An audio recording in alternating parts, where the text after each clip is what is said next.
Welcome everyone to Heritage Frederick at Home. My name is Sean Butcher and I'm a board member for Heritage Frederick and also chair of the Collections Committee. Our program today is entitled Spy Trial in Frederick Town, and it's a subject matter that I'm very interested in and something actually I didn't know too much about, so I'm really interested in hearing our speaker. The idea and concept of espionage has always been intriguing to me. I was a big fan of the Turn series when it came out on TV, and of course we have a local spy family, the Mendez family in town, that most of us know from the movie Argo. And then of course I think we'll talk a little bit about the Aaron Burr connection, and I'm originally from Parkersburg, West Virginia, which had also a connection to Aaron Burr and that activity going on in the Southwest. So without further ado, I'd love to introduce our speaker. Howard Cox is retired after a 40-year career with the federal government.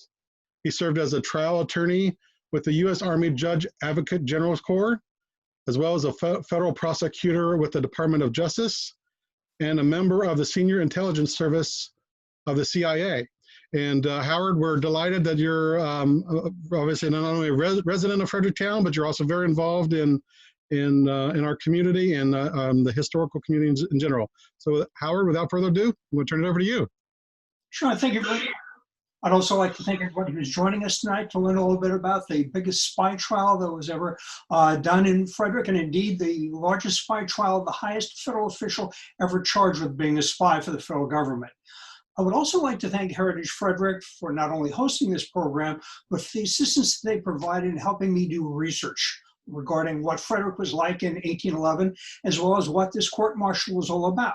The archives staff and the archives record have an incredible resource that I was able to draw upon to get information as to what life was like here in Frederick, as well as what the trial was like. And indeed, Heritage Frederick has one of the few copies of the trial transcript that was of immense help in getting this project underway.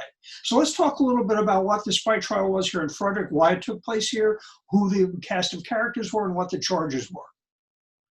When we talk about famous spies in American history, everybody knows about General Benedict Arnold, and hardly anybody knows about General James Wilkinson. But I think at the end of this presentation, you will all agree with an eminent historian and president, Theodore Roosevelt, who concluded that in all of our history, there was never a more despicable character than James Wilkinson, and that he far exceeded Benedict Arnold in both his treachery and the adverse impact he had upon American history.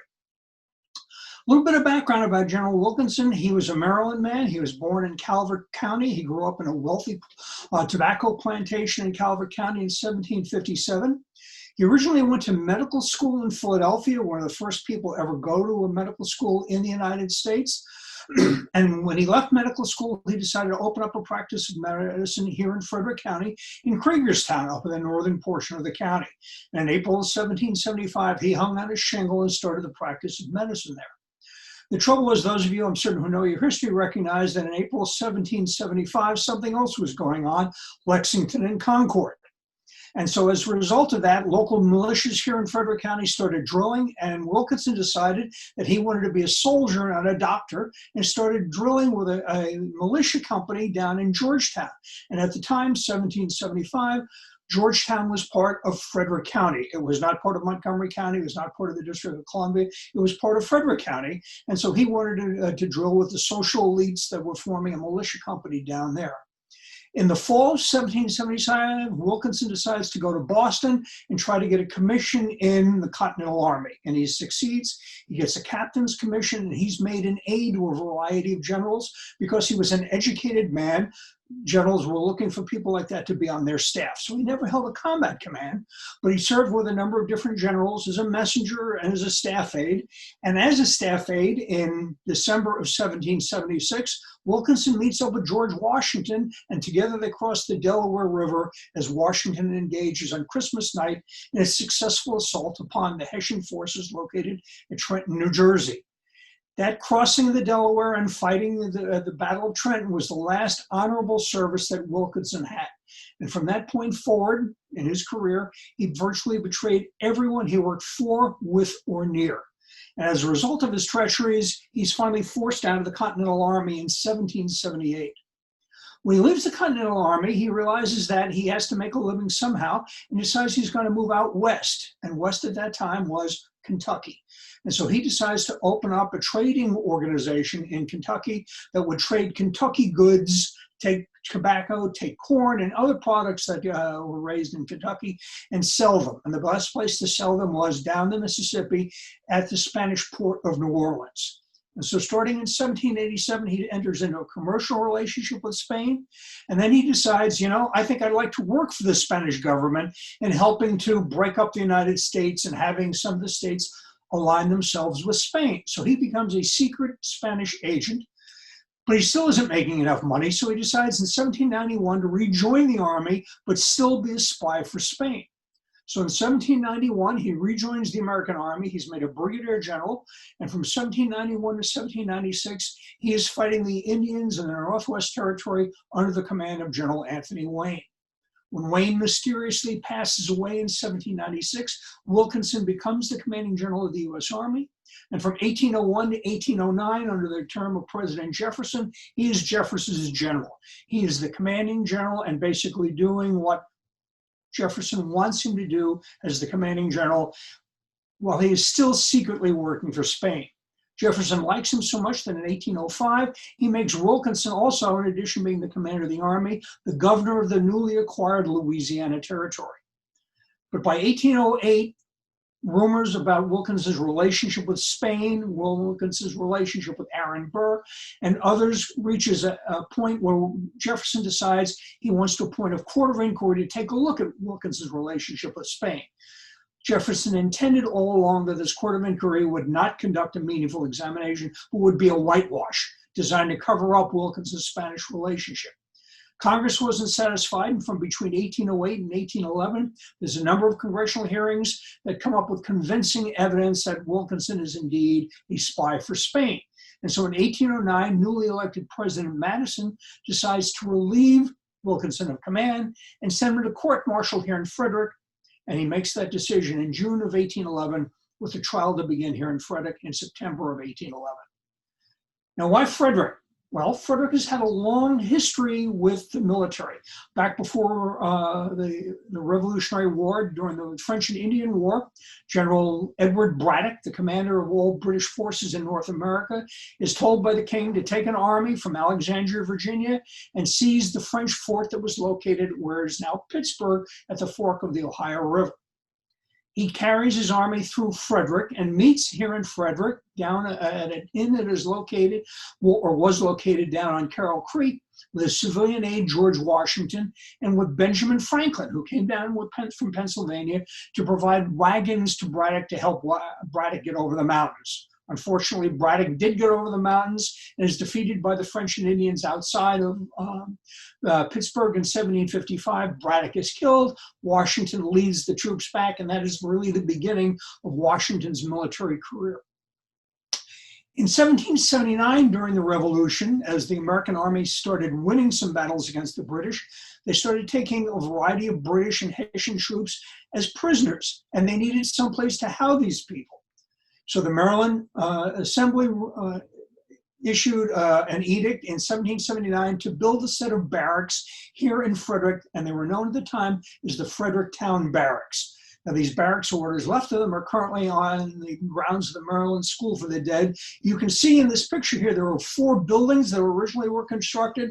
Nowadays, these 2 buildings on the far right are all that is left. But that was located originally as a prisoner of war camp. And after the war was over, it became the summer home of the War Department.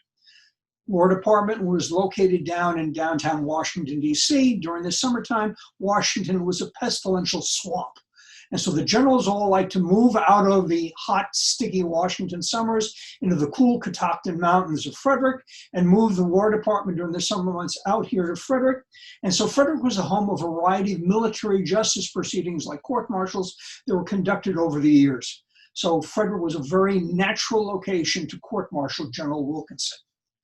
In a court-martial, a military trial, the court-martial is convened by a gentleman known as the convening authority. Normally, that is a senior general. But because Wilkinson is the commanding general of the United States Army, the only person in the chain of command who is higher than him is President James Madison. So Madison is the convening authority. He decides what are the charges. He decides who's going to sit on the jury. He decides where the trial is going to be held. He decides who's going to be trying the case. And assisting him is his Secretary of War, Dr. William Eustis. And he chooses as his trial attorney or judge advocate a gentleman by the name of Walter Jones. Now, Walter Jones was a very accomplished civilian attorney. He was also a political appointee. He was the United States Attorney for the District of Columbia under both President Jefferson and President Madison. And he had one characteristic that Madison and Jefferson both liked. Jones obeyed orders. So he's basically told to try a variety of charges here in Frederick, and even though he knows nothing about military justice, he's going to be the prosecutor of the case.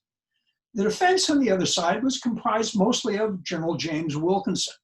Under the Articles of War that governed how military justice was administered in the 1700s and 1800s, defense attorneys were not allowed to speak in court. They could advise the defendant as to what to say, but all questioning of witnesses, all arguments to the court, all cross-examination of witnesses had to be done by the defendant. And so in this particular case, Wilkinson was no fool, and he picks two of the best attorneys that were practicing law at the time here in Frederick. One of his defense attorneys is Roger Taney, a famous resident of Maryland, Frederick, who later goes on to become the Chief Justice of the United States Supreme Court under Andrew Jackson, and wrote the infamous Dred Scott decision, which is remembered as one of the causes of the Civil War. Wilkinson also hired another famous Frederick attorney, John Hanson Thomas, who is considered to be the dean of the Maryland trial bar. Following the Wilkinson court-martial, Thomas is picked to be a United States senator from Maryland. But before he can assume his seat, he dies in 1815 in an epidemic that was sweeping the state of Maryland at the time, and never fulfilled his seat as senator from Maryland. One of the first things that Madison had to do was pick a jury. And so the decision Madison has is who are 13 officers have to sit on the jury, who are 13 officers that could sit in judgment of Wilkinson. And here's where we begin to see that the result of this particular trial was preordained from the beginning. Madison asked Wilkinson, who would you like to have sit in the jury? And as the jury was later characterized, 13 friends of Wilkinson ended up sitting on the jury. Now, again, all these people are subordinate officers. They report to Wilkinson. But not only were they his friends, but almost half of the jury ends up testifying on Wilkinson's behalf at some point during the trial. So certainly not an unbiased jury is being selected here. And indeed, it gives you the impression that these people were being picked so that they would acquit Wilkinson right from the outset. One of the things that had to be done when the trial started was, where were we going to hold the trial? Now, normally they would have been held at the Frederick Barracks, but based upon the research that I've been able to do with the Heritage Frederick staff, it turns out that the Frederick Barracks were under renovation at the time, and the trial could not be conducted at those barracks. So I believe the trial was ultimately conducted at the Frederick County Courthouse, which was located at the time where City Hall is located today. That building burned down in 1862 during the Civil War, but at that time, it was the largest building available to hold a trial. So I think the trial was held at the Frederick County Courthouse. Another question that had to be addressed immediately was the statute of limitations. Under the Articles of War, there was a 2-year statute of limitations, which means that charges that dated back before 1809 couldn't properly be charged. Well, as we'll see in a moment here, a lot of the charges of misconduct against Wilkinson here go back to the 1780s, far outside the statute of limitations. Wilkinson wanted to waive the statute of limitations. He wanted to go to trial to get a not guilty verdict on all the outstanding rumors of misconduct, and Madison agrees, we'll ignore the statute of limitations, we'll allow the trial to go forward.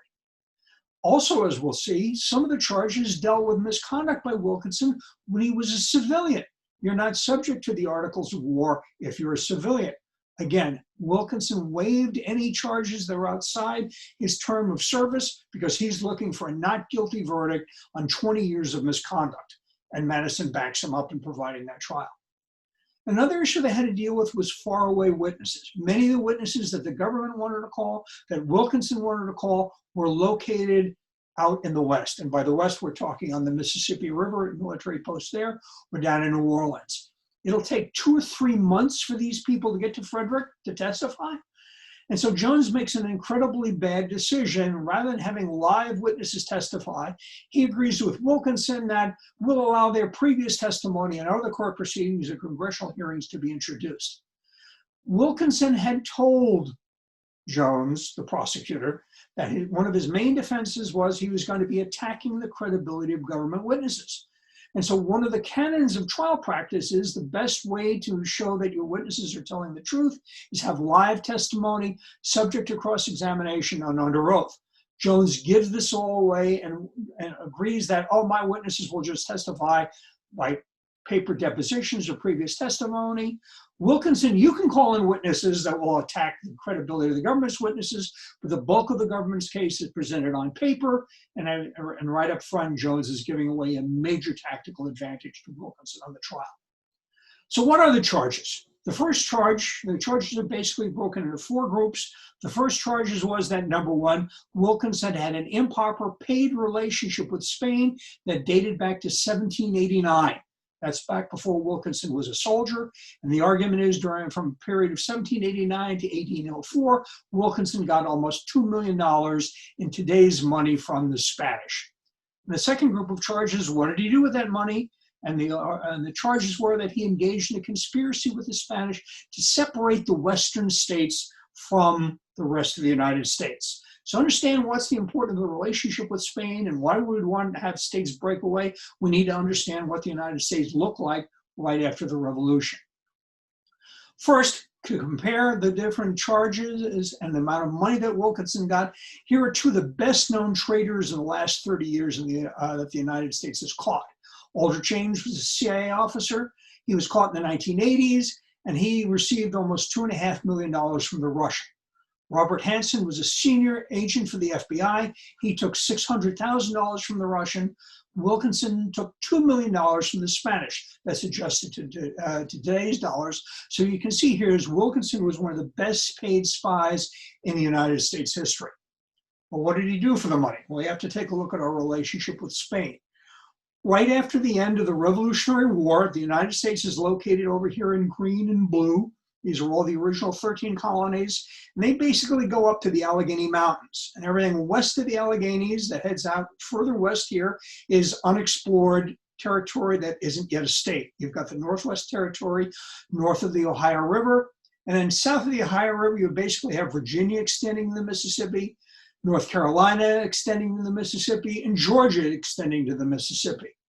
All the people who have moved out to all these areas here want to be able to get their goods to market. They're raising crops, they're raising tobacco, they're raising corn, they're manufacturing small items. How do we get these places to market? Well, it's almost impossible to bring these goods by road back over the mountains. And the easiest way to get them to market is to send them down the Ohio River and down the Mississippi River and sell them at the Spanish port of New Orleans. There's only one trouble with that. Spain won't allow American products to get out of New Orleans. They shut down the Mississippi to the United States. And as you can see here, our largest border right after the Revolution in 1790 is Spain. Spain owes everything west of the Mississippi. Spain owes everything north of the Florida. We have no access to the Gulf of Mexico. We have no access to the Port of New Orleans. We have no access west of the Mississippi. And so one of the reasons why Spain wants to put the commanding general of the United States Army on their payroll is they were concerned with, is the Americans going to be pushing against the Spanish border and acting in a way that would be jeopardizing Spanish interests? So from their perspective, wouldn't it be nice to have the commanding general of the American Army on your side? The Western settlers that are located out here are also kind of ticked off that they can't get out through New Orleans. And they want the eastern states to pay attention to that fact, and the eastern states aren't listening. So a number of people here in the western states, or at the time the Western Territories, were all thinking, maybe we should break off from these eastern states that aren't paying attention to us, and maybe our economic best interests would be better served if we're in alliance with Spain. And so one of the thoughts were, maybe we should break off from the United States and join Spain. This changes a little bit when the Louisiana Purchase takes place in December of 1804. Spain has conquered France. I'm sorry, France has conquered Spain, and Napoleon decides he needs money and decides to sell off a chunk of what was the Spanish territory to the United States. And so in December of 1804, Napoleon agrees to sell the Louisiana territory to the United States. But still following that sale, we have Spanish territory out here in Spanish Texas, Spanish New Mexico, Spanish California, Spanish Utah. And so again, Spain is interested, is the United States going to be encroaching on our borders?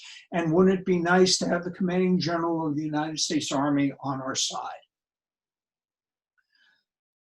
One of the allegations then against Wilkinson is that Wilkinson is helping the Spanish to identify people who live in these Western territories, to encourage them to break off from the United States and to enter into some sort of relationship with Spain, either form an independent country or to actually join up with the Spanish Empire. And so much of the correspondence between Wilkinson and the Spanish relating to him agreeing to work to identify people who could be influenced to join Spain in these Western territories. Now, what the United States did not know Wilkinson was doing was the level of help that Wilkinson was providing to the Spanish. He identified what U.S. officials to bribe. He identified where to erect border forts that would frustrate the United States exploration of the Western territories and would disincentivize settlers from settling in those territories. He recommended the Spanish how to foment trouble between the United States and Western American Indian tribes. And he also provided valuable intelligence to the Spanish on U.S. political divisions, why the Western states didn't like the Eastern states, and how to exploit those differences of opinion. Probably the most treacherous thing Wilkinson did for the Spanish, which is a clear betrayal of his mentor, Thomas Jefferson, but also earned him a great deal of money, was to compromise most of the explorations that Jefferson wanted to do of the newly acquired Louisiana Purchase. So when we purchase the Louisiana area here, Jefferson decides we need to find a way to explore how to find the Pacific Ocean. So the Lewis and Clark expedition travels up the Missouri River and eventually gets onto the Columbia River and succeeds in making its way out to the Pacific. A second expedition sponsored by Jefferson was to take Zebulon Pike, a military officer under Wilkinson's command, and send him to find a way to Spanish Santa Fe. And a third expedition then was sent under a gentleman by the name of Thomas Freeman. He's sent up the Red River here in Louisiana, along the Louisiana-Texas border, to explore this particular area. Wilkinson tips the Spanish off to each of these three expeditions. He tells the Spanish, you don't want these people out exploring this area because they will threaten the Spanish Empire. So you want to spend Spanish cavalry troops out to either capture or kill each of these three expeditions. He tells the Spanish who's on the expedition. He tells them when they're leaving, where they're leaving from, where they're going to enable the Spanish to intercept each of these expeditions to capture or kill them. So the first one is Lewis and Clark, and unfortunately for the Spanish, fortunately for Lewis and Clark, there was just too much territory for them to look for. And so they never catch Lewis and Clark, and that expedition under the Corps of Discovery ends up being incredibly successful. The other two, not so much. Zebulon Pike makes it as far as Colorado when he is captured by the Spanish. He isn't killed, but he's captured by the Spanish, and that ends his exploration. The third expedition under Thomas Freeman up the Red River Valley here in Louisiana and Texas gets a couple hundred miles up the river, and they confront an overwhelming Spanish cavalry force sent in response to Wilkinson's warning. And Freeman decides that discretion is the better part of valor, and he decides to head back to New Orleans. His expedition is also a failure. So Wilkinson, in return for his Spanish dollars, has compromised two of the three Jefferson explorations of the Louisiana Territory.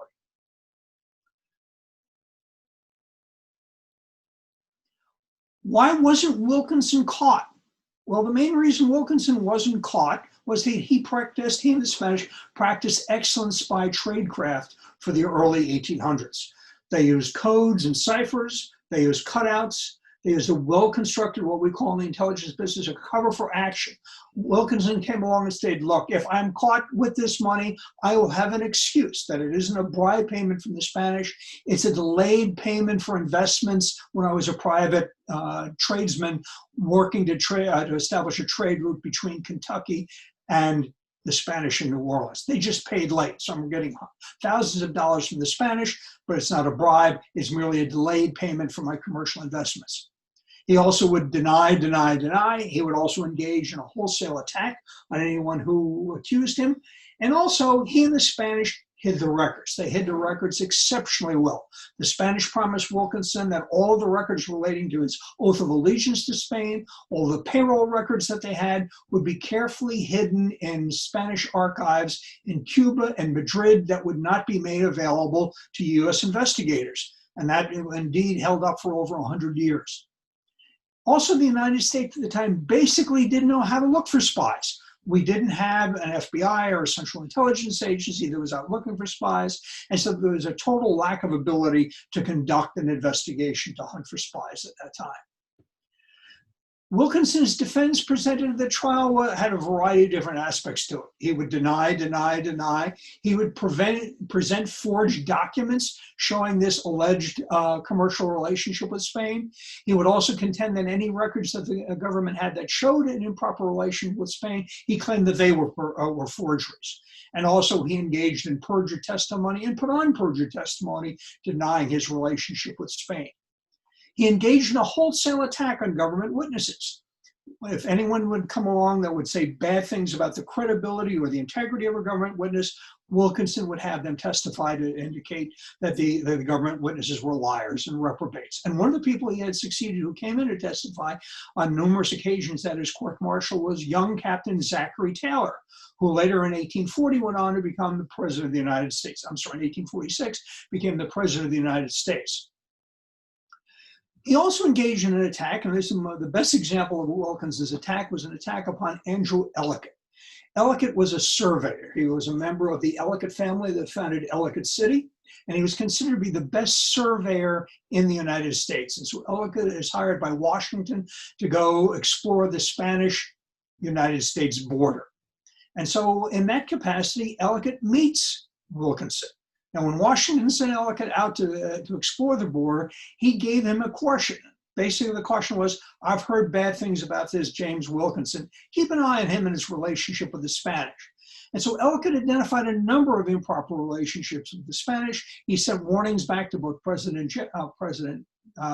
Washington, President Adams, and President Jefferson that Wilkinson was an employee of the Spanish government, and each of those three presidents ignored all the warnings that Ellicott submitted. So when the time came to try Wilkinson for being a spy for Spain, Andrew Ellicott's statements against Wilkinson were being introduced into evidence. And so Wilkinson recognized he needed to attack Ellicott's credibility.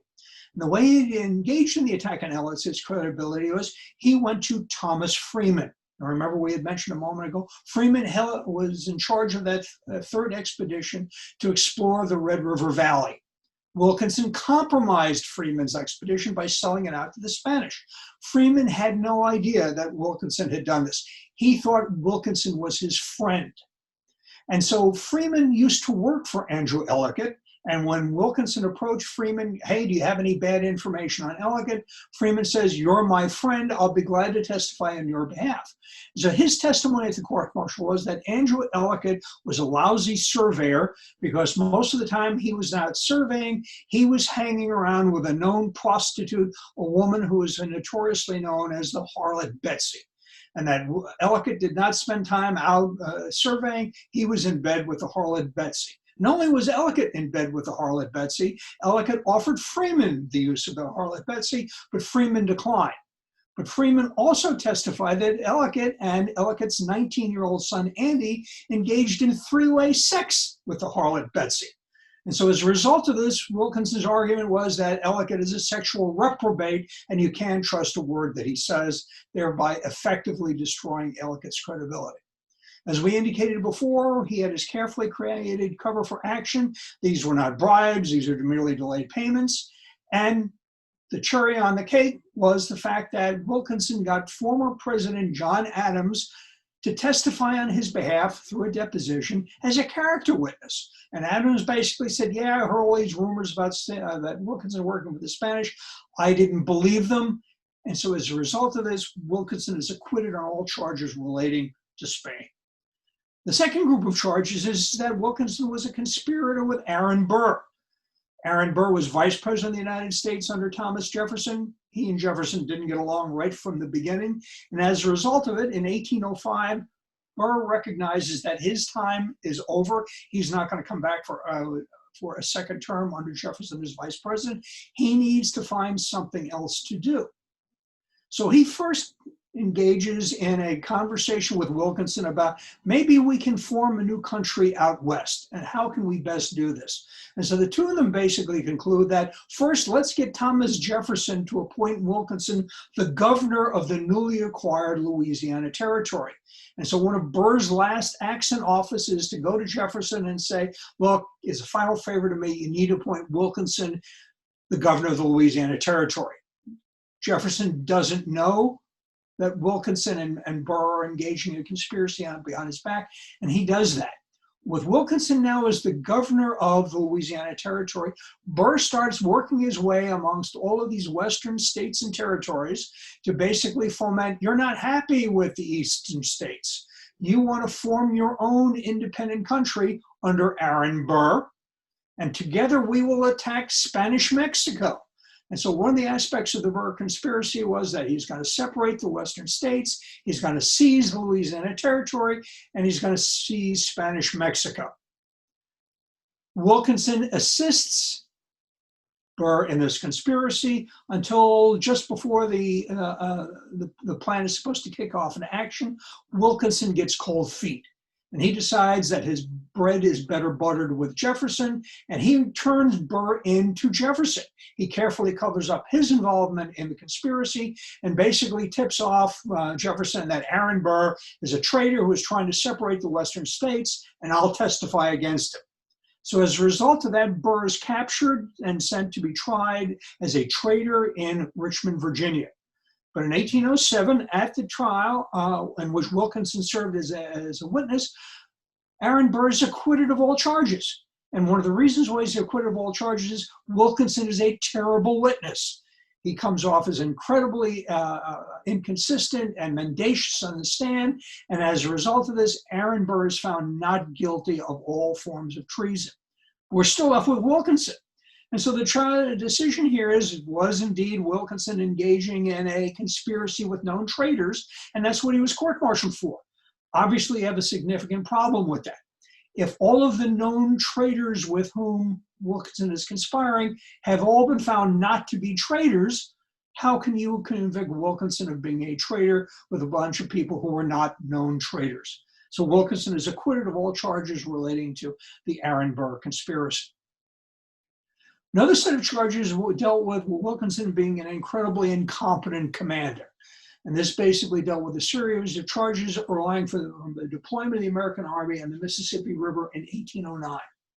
In 1808, Thomas Jefferson was afraid that the British were going to be invading the United States by coming up the Mississippi River and seizing New Orleans.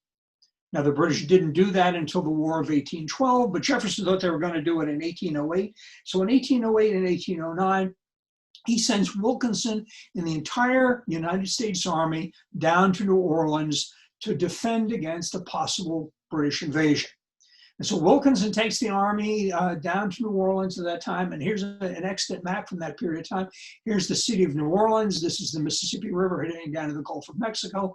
Wilkinson decides to house the army here at a place called Terre aux Bœufs. And pardon my French, it's not very good, but basically this is the land of the cattle. And he places the army in this particular position to defend against the British coming up the Mississippi or coming over from Lake Bourne. The trouble is, it's a pestilential swamp. And over 1/4 of the United States Army dies on the banks of the Mississippi in the largest peacetime disaster ever to hit the American Army. They die from malnutrition, they die from disease, they die from poor camp locations. And as a result of this, over 25% of the United States Army dies from bad food, bad medicine, and bad location. Wilkinson is the commanding general. He picked this particular location.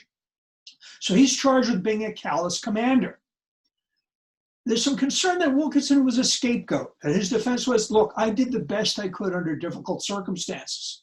What the government did not know was the fact that Wilkinson chose this particular location in a swamp because he was renting the land from a man who was about to become his father-in-law, that he had an improper commercial relationship with his father-in-law, and rather than house them in a more safe and sanitary location, he housed them in a swamp owned by his father-in-law. And indeed, he received repeated orders from the Secretary of War, move your men out from the swamp, and Wilkinson kept them there for months despite orders to move them out. Also, there was evidence that Wilkinson was accepting bribes from the food contractors.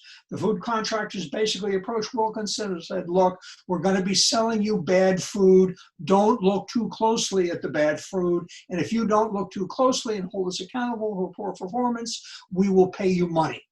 And so Wilkinson did that. Unfortunately, none of this came out at trial. Most of the military members and the jury thought, there but for the grace of God go I. We probably couldn't have done much better than Wilkinson. And he's acquitted of all the charges relating to being a callous commander. The last set of charges dealt with the fact that he was a travel voucher cheat, that on numerous occasions he moved private property at government expense. And the chief witness was a gentleman by the name of William Simmons. William Simmons was the chief accountant of the War Department, and his role was basically to review all government claims. Simmons engaged in what I call accounting with a vengeance. He would fly-spec every travel voucher, every contract claim that was submitted by military officers. And he would routinely refuse payment until more documentation was provided, thereby forcing these officers to front the costs for weeks, if not months, if not years, while Simmons engaged in hostile accounting and constantly reviewing their travel vouchers. Because Wilkinson was a cheat, he of course came to Simmons' attention, and Simmons regularly harassed Wilkinson by denying his claims and denying his claims. Finally, Wilkinson got sick and tired of his claims being denied and appealed to President Jefferson, who overruled Simmons and ordered the claims to be paid. As a result of this, Simmons becomes the first whistleblower, and he publishes a screed called Public Plunder, in which he attacks Wilkinson for being a thief and a spy for Spain, and attacks Jefferson for improperly approving Wilkinson's travel vouchers. So when the time comes to be tried, Simmons, who's down in Washington, he says, I'll be glad to come up to Frederick and testify as a live witness against Wilkinson. The trouble is, the day before the trial begins, Simmons is at a local inn called the Golden Lamb Tavern, owned by a Mrs. Kimball. It was located down on Patrick Street, around where the Francis Scott Key Hotel is located today. And he's out shooting his mouth off how he knows that the president wants Wilkinson to be convicted, and he knows that the verdict is in the bag. Jurors hear about Simmons bragging about this kind of information, bring it to Wilkinson's attention. Wilkinson brings it to Madison's attention, and Madison has to reprimand Simmons for shooting his mouth off. When Simmons testifies, his testimony is rejected by all the jurors. And I think the reason why the jury primarily rejected the testimony was there's probably not a single juror in that jury who hadn't been the victim of Simmons accounting with a vengeance. And there was no way they were going to convict James Wilkinson based upon the testimony of William Simmons. So Simmons, all the charges relating to being a travel voucher cheat, Wilkinson is acquitted on all of those as well. The trial lasts from September until December. It begins and ends in fits and starts. Jones at one point decides that he doesn't want to play in what he believes is a charade, and basically gets up in court one day and says, that's it, I've had it, I'm getting out of here, and I'm not coming back. And so the president of the court contacts President Madison, and basically Madison orders Jones, you'll do what you're told, go back and finish trying the case. So he goes ahead and completes the case. The jury comes back on Christmas Day with a verdict. It's not revealed until Madison approves it in February. In my opinion, looking at how the case was handled, looking at The case was tried, looking how the charges were done, how the jurors were picked. The question is, did Madison want a conviction, or did he want a whitewash of 20 years of allegations against Wilkinson? The main reason why I think why Madison wanted Wilkinson to be acquitted was, if he was convicted of any of these charges, it would have made his predecessor, Thomas Jefferson, look bad for not having identified all this misconduct. Don't forget, all the misconduct we're talking about here took place under the Washington, Adams, and Jefferson's administrations. So if Wilkinson was not tried by these people while these presidents were in office, and now was convicted of them, it would make 3 sets of presidents look bad. Also, an acquittal would stop the never-ending congressional inquiries. So I think it was in Madison's best interest to put an end to all of this and to cover up Wilkinson's misconduct. And it was certainly in Wilkinson's interest to cover up misconduct and get a military jury to find him not guilty of 20 years worth of misconduct. The jury was filled with friends of and witnesses for Wilkinson. The prosecutor thought the fix was in. I don't think there was ever any intention for this case to be properly tried. I think it was intended all along for a not guilty verdict. So when Wilkinson is acquitted, what happens? Well, within 6 months of the end of the trial, we start with the War of 1812. And in 1813, Wilkinson is made a general and told to invade Canada to seize the city of Montreal. He's defeated by an inferior Canadian force, about 1/4 of the troops that he has. He's defeated. His troops are starving. His troops are poorly housed. They're poorly fed. And there's also allegations that through much of this campaign, Wilkinson was incompetent, on drugs, or drunk. And so following the failure of the campaign, he's relieved again, he's court-martialed again, he's acquitted again, and then finally in 1815, he's forced into retirement. The war is over, a better generation of American officers have come along, and as a result, there's no longer any need for James Wilkinson. So what does he do? Well, his first step is he's going to write his memoirs. And they were edited by a guy by the name of John Colvin, who was a local publisher of a newspaper here in Frederick. And these particular memoirs were basically called, as you can see here, 3 ponderous volumes of memoirs, as false as any yet written by man. They're basically filled with gotchas. They're an opportunity for him to get back at all the people who attacked him over the years. But there's not a great deal of credibility in these 3 ponderous volumes of memoirs. He decides then that he's going to open up a sugar and cotton plantation outside of New Orleans. Unfortunately, he's still a lousy businessman living far above his means. And as a result of that, he decides, I can't be a businessman. What am I good at? Intrigue. What's the best place to have intrigue right now? The Mexican Revolution is underway. And since Wilkinson knew a lot about the Spanish and the Mexicans, he goes down to Mexico City in the hopes of being named the first U.S. ambassador to Mexico. Unfortunately, President Monroe is in office at this time, and Monroe at one point stated that he'd rather be shot than serving under Wilkinson. He's in no way considered to be a friend of James Wilkinson. He refuses to appoint Wilkinson to be the first U.S. ambassador to Mexico. And Wilkinson dies in poverty in an unmarked grave in Mexico in 1825. And we don't know where his grave is today because the graveyard was moved. Wilkinson's reputation has not grown over a period of time. In the early 20th century, Spanish archives were finally made available to US scholars. And when we got over to Spain and over to Havana to take a look at those archives, we found out that yes, indeed, Wilkinson was a spy, that he clearly entered into an oath of allegiance to the Spanish king. He provided all of this intelligence to the Spanish. We now have all the payroll records showing how much money he did and needed from the Spanish. So even though Wilkinson commanded the army for the longest period of time during the first 50 years of the American Republic, most people have forgotten about Wilkinson. Certainly the army doesn't want to be reminded that he was their commanding general. And for the most part, he's disappeared from the history books, except for 2 ongoing controversies that are still vexing historians out there right now. And one is, did Wilkinson murder Meriwether Lewis? to keep Lewis from alerting President Jefferson that Wilkinson was a thief and stealing money as the governor of the Louisiana Territory. That's one controversy that is going on right now. Another is, did he murder his commanding officer, General Anthony Wayne?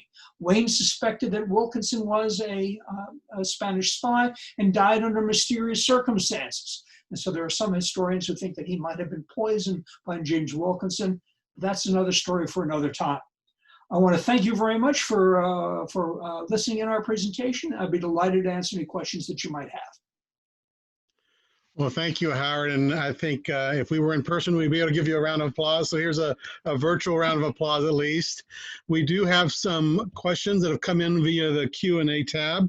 So if you also have additional questions, please put them in the Q&A tab and we will be able to I'll be able to field them. First of all, I know that you mentioned at the beginning of your presentation about the connection with Heritage Frederick, and we are very proud of our collections and our archives. Can you talk a little bit about the research specifically that you've done at Heritage Frederick and what's there that's available to you and has been helpful to you? Well, one of the things that an incredible research Heritage Frederick has is they have a partial transcript of the court-martial. Now, there's no complete transcript anywhere. The National Archives doesn't have a complete transcript, but somehow Heritage Frederick got a complete transcript, a reasonably complete transcript, and that's just been of immense value to be able to see how these people actually testified. Also, in order to figure out where was the Frederick Barracks, was it available at that particular time, where was the Golden Lamb Tavern? It was owned by a Mrs. Kimball. What was her background in Frederick? And Mrs. Kimball entertained Barbara Fritchie, she entertained George Washington, so she was quite a social figure at the time. So the staff at Heritage Frederick helped me make Frederick come alive at that particular period of time. Great, thank you. All right, so Patrick asked on the slide, what the government did not know. How do we now know this information? And following that is, how did Wilkinson's traitorous deeds come to light? Basically, a lot of people suspected he was a spy at the time. Certain Spanish officials came forward and stated, hey, I was a cash courier, but Wilkinson tore them apart under cross-examination. They had previously stated he wasn't a spy, then he said he was, so they didn't have very good credibility. How ultimately we proved he was a spy was when American historians got access to the Spanish archives. The Spanish kept outstanding records. And so they have in Wilkinson's hand all of the espionage that he provided to the Spanish, but we didn't know that until almost 100 years after the trial. Great. Jimmy asked, do you think that Wilkinson's acquittal resulted in any meaningful changes to the U.S. military justice system, either jury selection, giving more voice to defense attorneys, etc.? I think it proved that there was no way you could try the commanding general of the army. It was just unreasonable to expect that subordinates would be able to try their commander. And so for the most part, from what I know about military justice, it got a little bit better, but you always had this concept of command influence, and the articles of war that Wilkinson were tried under, they were written during the Revolutionary War, and they were the military code right up until 1950. And so did the military learn its lesson? I don't think so. I think it was only with the passage of the Uniform Code of Military Justice in 1950, we started getting more fairness back into military justice proceedings. That's a good point. Ronald asks, if Wilkinson was dishonorably discharged, why would Washington hire him and put him in the number 2 position? I can't understand that. I mean, that's one of the things that I just don't understand. Washington was a good general. He understood good military talent. He knew for a fact that Wilkinson didn't have it. And I think the 2 reasons that Washington agreed to hire Wilkinson was, in one letter, Washington says, if we don't hire him, he may enter into a worse relationship with Spain. So let's soothe his ego by promoting him. I don't accept that. I just think that Washington made a terrible misjudgment in thinking that Wilkinson could ever be loyal to the United States. George asks, did Jefferson, Madison, or even Washington know what a scoundrel this man was? And why did the higher-ups, or what did these higher-ups know, and when did they know it? It was not just what they knew and when they knew it. Jefferson and Madison deliberately went out of their way not to learn what was going on. They refused to listen to any of the bad things that they had heard about him. And later on, when Congress asked President Jefferson, well, when was the earliest you heard anything bad about Wilkinson? Jefferson lies to them and says, oh, I learned this in like 1804, when Jefferson knew about Wilkinson's bad deeds as early as 1800. So he basically lies to cover up the fact that, yeah, I've heard lots of period of time that Jefferson was a bad guy. But the reason why Jefferson did not want to investigate Wilkinson, they had a pact. You, Wilkinson, say bad things to let me get Aaron Burr, and I will ignore any bad information about you. I will protect you from being court-martialed. And I think that was the unholy deal that the two of them had reached. Mike asks, proposes, seems like Spain didn't really get the results from paying Wilkinson. Thoughts? Really good point. The fact that he did a good job in covering up what he did doesn't necessarily mean that he offered them a lot of things that were worth. He, in many regards, tricked them too. He got them to overpay him for information that perhaps wasn't all that helpful to them. Yeah, particularly if it's a $2 million valuation now, right? What did they get for that $2 million? Heidi asks, is there some significance in number 13? It's a good question. There's actually no significance to it at all. In their communications going back and forth, that was a number that was randomly assigned to Wilkinson by the Spanish to keep his name out of some of these communications, but there's no specific significance to the number 13. We've got some great questions. We're going to just rapid fire here. So Mark asked, what relationship did Madison have with Wilkinson to pack the jury? I think Madison's primary concern was Thomas Jefferson was his mentor. And if Madison now holds Wilkinson accountable for things that Jefferson should have held him accountable for, it will make Jefferson look bad. So I think that's the overwhelming reason why Madison decided to go along with this. He didn't owe Wilkinson anything, but he did not want bad feelings to be done about Thomas Jefferson. And not just Jefferson, President Adams, President Washington also not taking any action here. He wanted to basically say 3 other presidents knew what was going on. They felt nothing was appropriate to do. I feel the same. Mary asks, was he able to get away with all of this because of his constant movement? He did move around a lot. He was all over the East. He was all over the West. He went to Havana. I don't think him moving around necessarily allowed him to evade what was going on, because he ticked people off every place he went. And he left lots of enemies behind who wanted something to be done to him. So by moving around a lot, he just created more enemies. But as long as the guy at the top says, you're my guy, I don't want to do anything to you, his butt was covered. Edward asked, were there any rules of the court that forbade jurors from both serving as jurors and witnesses for General Wilkinson? At that time, the Article of War specifically allowed jurors to testify as witnesses. And part of it was because the Army was so small at the time, if you forbade them from being witnesses, you wouldn't be able to have court-martials at all. So it was an unfortunate thing that was specifically allowed by their Articles of War at the time. Joe asked a good question. What happened to Wilkinson's wife and children?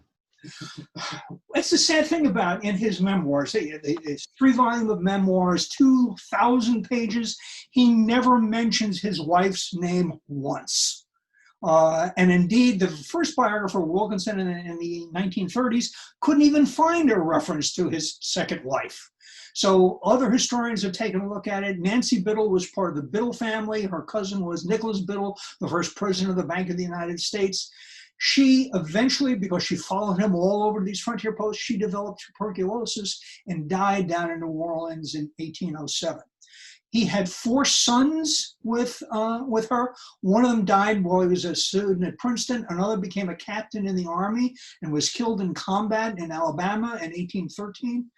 The other 2 sons went on to have a reasonably successful lifestyle down in New Orleans. With his second wife, he had 3 daughters. 2 of them died, and another son.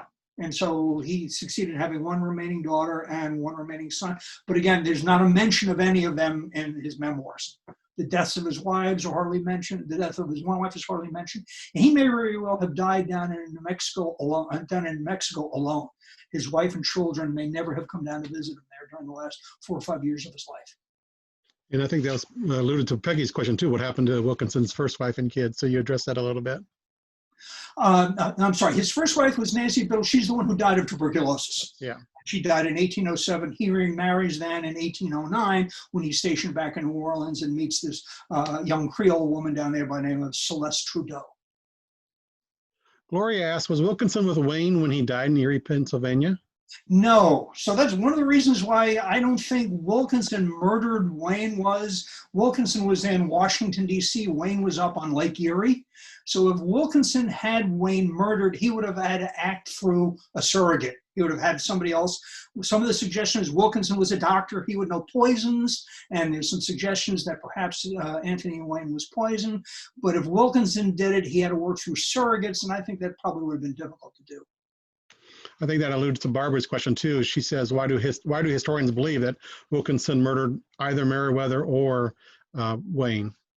Well, the story is when Wilkinson is removed by Jefferson as the governor of the Louisiana Territory, Meriwether Lewis is put in his place.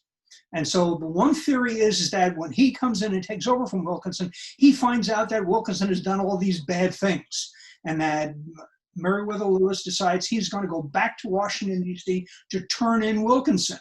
And so on the way back, he leaves St. Louis, goes by riverboat down to Natchez, Mississippi, gets on the Natchez Trace and goes up the Natchez Trace, which goes from Natchez up to Nashville.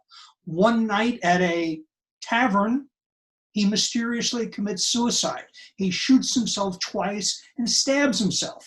And people say, that looks kind of interesting. Who shoots themselves twice and stabs themselves? Why would Meriwether Lewis commit suicide? And so some historians think that once again, Wilkinson hired surrogates to act as assassins to intercept Meriwether Lewis on the Natchez Trace so he can't turn Wilkinson in from the bad deeds that Wilkinson had done as the governor of the Louisiana Territory.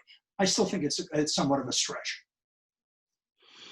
And we're running a little over, but I want to make sure I get to some of these questions. How did you become interested in Wilkinson?